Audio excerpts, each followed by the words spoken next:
প্রতিটি গাছ যেন এক একটা জীবন্ত গল্প।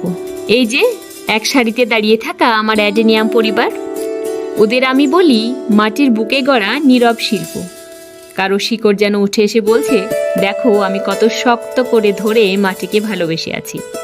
আবার কারো কাণ্ডে আছে মায়াবী বাঁক, ঠিক যেমন জীবনের প্রতিটা বাঁকের স্মৃতি বয়ে নিয়ে চলেছে।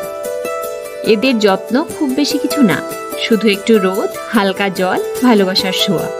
তবু দেখো কেমন গভীর সৌন্দর্য লুকিয়ে রেখেছে ওরা নিজ নিজ অস্তিত্বে। প্রতিটি আকৃতি যেন এক একটা শিল্পকর্ম, নিসর্গের হাতে গড়া নিখুঁত কোনো ভাস্কর্য। এই গাছগুলো শুধু ছাদের সৌন্দর্য আনে না, ওরা শিখিয়ে দেয় ধৈর্য, শিকড়ের টান আর সময়ের সাথে সাথে নিজেকে গড়ে তোলার মানে। তাই বলি বন্ধুরা, গাছ লাগাও, গাছ ভালোবাসো। গাছ শুধু ছায়া নয়, গাছ এক নীরব শিক্ষকও।